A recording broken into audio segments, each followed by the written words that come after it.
Hello students, welcome to grade 7 social science. இந்த வீடியோல நம்ம geography unit 2 landforms lesson ஓட third part வீடியோ பார்க்க போறோம். second partல என்னெல்லாம் பார்த்தோம் recall பண்ணுவோமாப்பா? Blanch pool பார்த்தோம், alluvial fan பார்த்தோம். இந்த termsலாம் எதுல இருந்து? river landformsல இருந்தது இல்லையா? then foot hills பார்த்தோம், meanders பார்த்தோம், oxbow lake பார்த்தோம், levees பார்த்தோம், delta பார்த்தோம். ஸோ இது வரைக்கும் நம்ம லாஸ்ட் பார்ட்ல பார்த்தோம். இந்த பார்ட்ல நம்ம என்ன பார்க்க போறோம் அப்படின்னா கிளேஷியர்ஸ் பத்தி பார்க்க போறோம். ஓகே, கிளேஷியர் அப்படின்னா என்ன? a large body of ice. Okay, ஒரு பெரிய பனிப்பாறை மூவிங் ஸ்லோலி டவுன் அ ஸ்லோப் ஆர் வேலி. ஓகே, கொஞ்சம் கொஞ்சமா மூவ் ஆகிக்கிட்டே வருது. ஒரு வேலிலயோ இல்ல ஸ்லோப்லயோ மூவ் ஆகிக்கிட்டே வருது. எதனால மூவ் ஆகும்? கிராவிட்டினால. Gravity is a kind of force. So அதனால மூவ் ஆகிக்கிட்டே வர்றது இல்லையா, அதுதான் நம்ம என்ன சொல்றோம்? கிளேஷியர்ஸ் அப்படின்னு சொல்றோம். சரியாப்பா? ஓகே, இந்த டெஃபினிஷன் ஞாபகம் வச்சிருக்கணும் நீங்க. டூ டைப்ஸ் ஆஃப் கிளேஷியர்ஸ் இருக்கு. என்னென்ன அப்படின்னு பார்த்தோம்னா continental glacier. First continental glacier பத்தி நம்ம பார்த்துக்கலாம். ஃபர்ஸ்ட் ரெண்டு டைப்ஸ் இருக்குப்பா. அதில் ஃபர்ஸ்ட் கான்டினென்டல் கிளேஷியர் பத்தி பார்க்க போறோம். The glacier covering vast area of continent with thick ice sheets. Okay, ஒரு கான்டினென்ட்ல பெரிய ஏரியாவை ஆக்குபை பண்ணியிருக்கோம் திக் ஐஸ் ஷீட்ஸ்னால. அதுதான் என்ன சொல்றோம்? கான்டினென்டல் கிளேஷியர் அப்படின்னு சொல்றோம். சரியா? இதே இன்னொன்று ஒன்று இருக்கு, மவுண்டைன் ஆர் வேலி கிளேஷியர் அப்படின்னு சொல்லி ஒன்று இருக்கு. ஓகே, இது என்ன அப்படின்னு பார்த்தோம்னா இந்த stream of ice flowing along a valley. Okay, ரெண்டு வேலிக்கு நடுவில் ஐஸ் வந்து ஃப்ளோ ஆகிக்கிட்டு வந்துகிட்டே இருக்கும். அது எதை ஃபாலோ பண்ணும் அப்படின்னா வந்துட்டு முன்னாடி இருக்குல்ல ரிவர் இருக்குல்ல அதை ஃபாலோ பண்ணி போய்கிட்டே இருக்கும். அதுதான் நம்ம என்ன சொல்றோம்? மவுண்டைன் ஆர் வேலி கிளேஷியர் அப்படின்னு சொல்றோம். அண்ட் இது வந்து எது வந்து இதை சுத்தி என்ன இருக்கும் அப்படின்னு பார்த்தோம்னா, அதாவது mountain or valley glaciers steep sides இருக்கும். சரியா? Are bounded by steep sides. Okay, continental கிளேஷியருக்கும் மவுண்டைன் ஆர் வேலி கிளேஷியருக்கும் எக்ஸாம்பிள் பார்க்கலாம்பா. ஃபர்ஸ்ட் கான்டினென்டல் கிளேஷியர்ஸோட எக்ஸாம்பிள் என்னன்னு பார்த்தோம்னா Antarctica. Okay, Antarctica, Greenland. Okay, இது ரெண்டுமே வந்து கான்டினென்டல் கிளேஷியரோட எக்ஸாம்பிள்ஸ். மவுண்டைன் ஆர் வேலி கிளேஷியரோட எக்ஸாம்பிள்ஸ் என்னன்னு பார்க்கலாமா?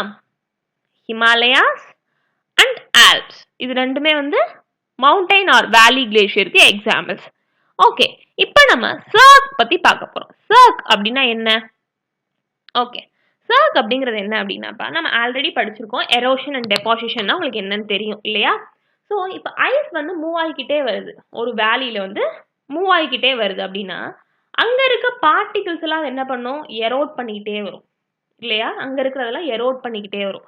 அப்படி வரும்போது என்ன ஆகுது அப்படின்னு பார்த்தோம்னாப்பா ஒரு ஆர்ம் சேர் ஷேப்ல ஒரு பள்ளம் மாதிரி உருவாகுமா. ஓகே, அதுதான் நம்ம என்ன சொல்றோம்? சர்க் அப்படின்னு சொல்றோம். சரியா? ஓகே, அந்த சர்க்குக்கு வந்துட்டு ஒரு ஹெட் வால் இருக்கும், தென் சைடு வால் இருக்கும். அதான் இங்க சொல்லியிருக்காங்க. Cirque is a glacially eroded rock basin with a steep side wall and steep head wall surrounding an armchair shaped depression. Okay, ஒரு சேர் மாதிரி தெரியுதாப்பா, அதனால சொல்றாங்க armchair shaped depression. அது மாதிரி ஒரு பள்ளம் இருக்கும். அதுதான் நம்ம என்ன சொல்றோம்? Cirque அப்படின்னு சொல்றோம். சரியா? ஓகே, ஓகே, இது இன்னொரு ஒரு இமேஜ்ப்பா. உங்களுக்கு தெரியுதா? ஐஸ் வந்து அந்த வேலி ரீஜன்ல வர மாதிரி இருக்கு. அங்கங்க அந்த சர்க் அந்த டெபாசிஷன் இருக்கு இல்லையா, எரோஷன் ஆகி அங்க டெபாசிட் ஆகி ஒரு பள்ளம் மாதிரி ஃபார்ம் ஆகுது. அதுதான் என்ன சொல்றாங்க? சர்க் அப்படின்னு சொல்றாங்க. ஓகே, இங்க வந்து பிரமிடல் பீக்னாலும் ஹெட்லேண்ட் தான். ஓகேயா? அதே மாதிரி சைட்ல என்ன இருக்கு? ஸ்டீப் சைட் வால்ஸ் இருக்கு இல்லையா? ஸோ இந்த ஆர்ம் சேர் ஷேப்டு டிப்ரெஷன் தான் என்னது? சர்க். ஓகேவா? சரி, நெக்ஸ்ட் நம்ம என்ன பார்க்க போறோம் அப்படின்னா சர்க்குக்கு சில எக்ஸாம்பிள்ஸ் இருக்குப்பா. நம்ம அதை பார்த்து தெரிஞ்சுக்கலாம். ஓகே, சர்க்கோட எக்ஸாம்பிள்ஸ் என்னென்ன அப்படிங்கிறத நம்ம பார்க்கலாம். ஓகே, ஸ்காட்லாண்ட்ல சொல்றாங்கப்பா. என்ன எக்ஸாம்பிள் அப்படின்னு பார்த்தோம்னா காரி சர்க். ஓகே, காரி சர்க். இந்த இடத்துல எல்லாம் உங்களுக்கு தெரியுதா? ஒரு ஆர்ம் சேர் ஷேப்டு டிப்ரெஷன் தெரியுது இல்லையா? இதை தான் அவங்க என்ன சொல்றாங்க? காரிஸ் சொல்றாங்க. இது ஒரு சர்க். சரியா? ஓகே, எங்க இருக்குப்பா? ஸ்காட்லாண்ட்ல இருக்கு. தென் கார். ஓகே, ஜெர்மனில இருக்க சர்க் வந்துட்டு கார் அப்படி சொல்றாங்க. பாத்தீங்களா? உங்களுக்கு தெரியுதா? இங்க பாருங்களேன், சைடுல ரெண்டு ஸ்லோப் ஸ்டீப் ஸ்லோப்ஸ் இருக்கு, ஹெட் வால் இருக்கு, நடுவுல பாத்தீங்கன்னா ஒரு ஆர்ம் சேர் ஷேப்டு டிப்ரெஷன் இருக்குல்ல, இதுதான் என்ன சொல்றாங்க? இதுவும் ஒரு சர்க். இது பேர் என்னது? Kar cirque. சரியா? ஜெர்மனில இருக்கு. Next okay, tarn lake. Tarn lake அப்படின்னா என்ன? ஓகே. இப்ப அந்த சர்க்ல வந்து ஐஸ் இருக்கு இல்லையா? அந்த ஐஸ் வந்து மெல்ட் ஆகி வாட்டர் ஆயிரும். ஓகே. ஐஸ் மெல்ட் ஆகி வாட்டர் ஆனதுக்கு அப்புறம் அந்த மவுண்டெயின்ல சின்ன சின்ன லேக்ஸ் இருக்கிற மாதிரி இருக்கும். அதுதான் நம்ம என்ன சொல்றாங்க? டான் லேக் அப்படின்னு சொல்றாங்க. As the ice melts, they get filled up the cirque with water. Okay. அந்த சர்க் என்ன ஆகும்? ஐஸால ஃபில் ஆன சர்க் வந்து வாட்டரா மாற ஆரம்பிக்கும். மெல்ட் ஆனோனே, ஐஸ் மெல்ட் ஆனோனே. அப்ப அங்க இருக்கு அந்த இடத்துல எப்படி தெரியும்? ஒரு மவுண்டெயின்ல சின்ன சின்ன லேக்ஸ் இருக்க மாதிரி இருக்கும். அதான் என்ன சொல்றாங்கப்பா? டான் லேக் அப்படின்னு சொல்றாங்க. சரியா? Next arrayed. ஓகே. அரேட் அப்படின்னா என்னன்றத நம்ம பார்க்கலாம். Okay. when two adjacent cirques erode towards each other. Okay. இப்ப நீங்க இமேஜின் பண்ணிக்கோங்க. இந்த இடத்துல ஒரு சர்க் இருக்கு. ஓகே. இந்த இடத்துல ஒரு சர்க் இருந்திருக்கு. இந்த இடத்துல ஒரு சர்க் இருந்திருக்குன்னு வச்சுக்கோ. கொஞ்சம் கொஞ்சமா என்ன ஆகும்? எரோட் ஆக ஆரம்பிக்கும். அங்க இருக்கிற அந்த சின்ன சின்ன பார்ட்டிகிள்ஸ்லாம் எரோட் ஆகி ரெண்டுமே சேரும் இல்லையா? அப்படி சேரும்போது என்ன ஃபார்ம் ஆகுதான்? நேரோ ராக்கி ஸ்டீப் ஃபார்ம் ஆகும். சரியா? அதுதான் என்ன சொல்றாங்க? அரேட்ஸ் அப்படின்னு சொல்றாங்க. ரெண்டு சர்க் இருந்துச்சுன்னா கொஞ்சம் கொஞ்சமா எரோட் ஆகி சேர்ந்து ஒரு நேரோ ராக்கி ஸ்டீப் ஃபார்ம் ஆகும். அதுதான் என்னது? arrayed. When two adjacent cirques eroded towards each other, the previously rounded landscape is transformed into a narrow, rocky, steep, sided ridge called arrayed. Okay? சரியாப்பா? Then moraine. Okay. moraine என்னன்னு தெரிஞ்சுக்கலாம். Okay. moraine. You-shaped வேலியில் என்ன ஆகுது அப்படின்னு நம்ம பார்த்தோம்னாப்பா, you-shaped வேலி அப்படிங்கிறது வந்துட்டு பனியாறு. ஓகே. கிளேஷியர்ஸ்க்கு தமிழில் மீனிங் என்ன அப்படிங்கிறத நான் சொல்லலை இல்லையா? கிளேஷியர்ஸ்க்கு தமிழில் மீனிங் பனியாறு. சரியா? அப்படி அது ஓடிக்கிட்டு இருக்கும்போது என்ன ஆகும் அப்படின்னா வந்துட்டு எரோஷன்னால அந்த வேலி வந்து டீப்பண்டாகவும் வைடண்டாகவும் மாறும். சரியா? பை லேட்ரல் அண்ட் வெர்டிக்கல் எரோஷன்னால மாறும். சரியா? The material carried by the glaciers such as rock and big small sand and silt get deposited. Okay, இது மாதிரி அந்த glacier மூவ் ஆயிட்டே போகும்போது அதுல இருக்க சின்ன சின்ன ராக்ஸ், பார்ட்டிகல்ஸ், சில்ட் அதெல்லாம் வந்துட்டு டெபாசிட் ஆக ஆரம்பிக்கும். சரியா? இதுதான் என்ன சொல்றாங்க அப்படின்னு பார்த்தோம்னா மொரைன்ஸ் அப்படின்னு சொல்றாங்க. சரியா? These deposits form a glacial moraines. Okay? Next, wind. Okay. விண்ட்ல இருந்து என்னெல்லாம் ஃபார்ம் ஆகுது அப்படிங்கிறத பார்க்க போறோம். விண்ணால எரோஷன் அண்ட் டெபாசிஷன் நடக்கும் இல்லையா? அதனால என்னெல்லாம் ஃபார்ம் ஆகுது அப்படிங்கிறத நம்ம இப்போ பார்க்க போறோம். ஓகே. உங்களுக்கு இது ஏற்கனவே தெரியும் இல்லையாப்பா? எரோஷன்னா என்னது, டெபாசிஷன்னா என்னன்றது உங்களுக்கு ஏற்கனவே தெரியும். ஓகே. விண்டு வந்து ஒரு இடத்துல இருந்து மூவ் ஆகி வரும்போது நிறைய இதை வந்து எரோட் பண்ணி கொண்டு வரும். அதை வந்து ஒரு இடத்துல டெபாசிட் பண்ணும் இல்லையா? அதான் erosion and deposition. Okay. Next mushroom rock. இதில் நம்ம ஃபர்ஸ்ட் பார்க்க போறது என்னது? மஷ்ரூம் ராக் பத்தி பார்க்க போறோம். Rocks in the shape of mushroom are commonly call mushroom rocks. Okay. இதெல்லாம் நம்ம எங்க பார்க்குறோம் அப்படின்னா இப்போ பார்க்க போறதா டெசர்ட் ரீஜியன்ல இருக்கிறதா பார்க்க போறோம். சரியா?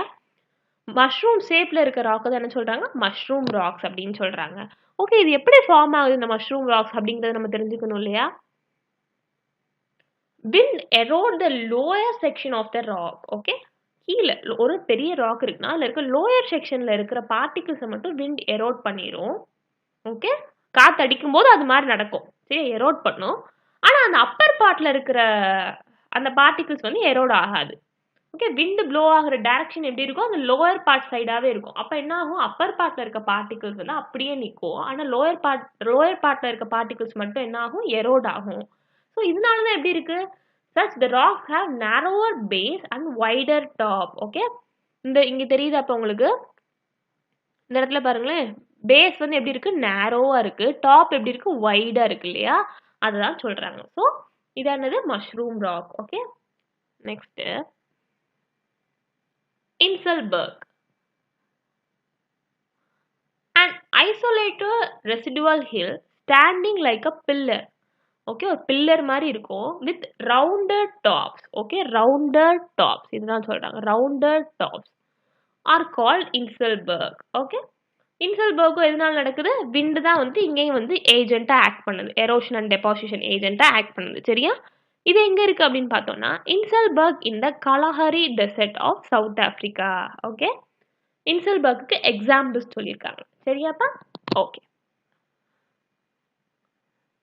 Then sand dunes. Wind blows. It lifts and transports sand from one place to another. Okay, காத்தடிக்கும் போது மண் என்ன ஆகும், ஒரு இடத்துல இருந்து இன்னொரு இடத்துக்கு மூவ் ஆகி போகும். When it stops flowing, the sand falls. Okay, காத்து நின்ன உடனே என்ன ஆகும், அந்த sand particle டக்குன்னு என்ன ஆகும், டெபாசிட் ஆக ஆரம்பிக்கும். சரியா, இதை தான் நம்ம என்ன சொல்றோம், deposit in low hill like structures. These are called sand dunes. Okay, சின்ன hill like structuresல வந்து டெபாசிட் ஆனா என்னது, அது sand dunes அப்படின்னு சொல்றாங்க. சரியா, the crescent shaped sand dunes are called barchans. Okay, crescent shapeனா அந்த நிலா மாதிரி, பிறை நிலா சொல்லுவாங்களப்பா, அந்த ஷேப். சரியா, அது மாதிரி டெபாசிட் ஆன sand dunes என்ன சொல்றாங்க, barchans அப்படின்னு சொல்றாங்க. சரியா, ஓகே.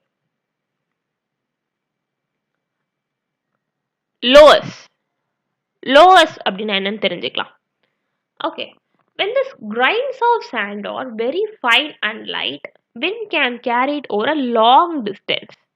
ஓகே, ரொம்ப லைட் வெயிட் ஃபைனான சாண்ட் என்ன ஆகும், காத்தடிக்கும் போது வேகமா பறந்துடும் இல்லையா, அது வந்து ரொம்ப தூரம் வரைக்கும் கூட போகும். ஸோ அப்படி போறது பெரிய லார்ஜ் ஏரியால டெபாசிட் ஆனால் அது என்ன சொல்றோம், loess அப்படின்னு சொல்றோம். சரியாப்பா, okay. Large deposit of loess are found in China. Okay, மெயினா வந்து எங்க இருக்கா loess, சைனால இருக்கு அப்படின்னு சொல்றாங்க. சரியா, அப்படின்னா என்னது, large deposition. Okay, large deposition of sand. ஓகேவா, தென் ஒரு do you know பார்க்க போறோம்ப்பா. Okay, northern China loess deposit are brought from the Gobi Desert. Okay, northern சைனால இருக்கு இல்லையா, அங்க இருக்கிற அந்த லார்ஜ் டெபாசிஷன் ஆஃப் சாண்ட் வந்து எங்க இருந்து வந்ததா, கோபி டெசர்ட்ல இருந்து வந்தது. காத்தடிக்குது இல்லையா, அப்போ வந்து இந்த ஃபைன் பார்ட்டிகல்ஸ்லாம் காத்துல பறந்து சைனால இருக்க நார்தர்ன் சைட்ல வந்து அந்த லார்ஜ் டெபாசிஷன் ஆஃப் loess இருக்கு அப்படின்னு சொல்றாங்க. சரியாப்பா, ஓகே. ஓகே, என்னெல்லாம் பார்த்தோம், கிளேஷியர் பத்தி பார்த்தோம், சர்க் பார்த்தோம், டான் லேக்னா என்னன்னு பார்த்தோம், அரேட் பார்த்தோம், கிளேஷியல் மொரைன்ஸ்னா என்னன்னு பார்த்தோம், மஷ்ரூம் ராக்ஸ், இன்சல்பர்க், சாண்ட் டியூன்ஸ், லோவஸ், இதெல்லாம் பார்த்தோம் இல்லையா. ஓகே, இதுல இருந்து உங்களுக்கு என்ன ஹோம்ஒர்க் அப்படின்னா, ஓகே ஆக்சுவலாக 5 கொஷின் இருக்குன்னு நினைக்காதீங்கப்பா. மொதல் 3 கொஷின் வந்து ஈஸி தான், 2 மார்க் கொஷின்ஸ் மாதிரி தான். லாஸ்ட் 2 கொஷின் தான் கொஞ்சம் பிக் கொஷின்ஸ். சரியா, இந்த கொஷின்ஸ்லாம் நீங்கள் என்ன பண்ணணும், இந்த வீடியோவில் கவர் ஆகிற கொஷின்ஸ் தான் நான் கொடுத்துருக்கேன். சரியா, ஸோ இதெல்லாம் நீங்கள் கண்டிப்பாக படித்து எழுதி ஃபோட்டோ எடுத்து அனுப்பணும். சரியா, என்னென்ன கொஷின்ஸ் இருக்குது, major land formed by glacial erosion, give a short note on mushroom rocks, difference between continental and mountain glacier, describe the landform associated with wind. அது இப்போ பார்த்தோம் இல்லையா, மஷ்ரூம் ராக், இன்சல்பர்க், லோவஸ், அதெல்லாம் பார்த்தோம்ல, அதுதான். How are arrays formed? Okay, இந்த கொஸ்டின்ஸ்லாம் நீங்கள் படித்து எழுதி ஃபோட்டோ எடுத்து அனுப்பணும். சரியா, இந்த வீடியோக்கான கூகுள் ஃபார்ம் உங்களுக்கு வரும்பா, அதையும் நீங்கள் மறக்காமல் ஃபில் பண்ணிடுங்க. தேங்க்யூ.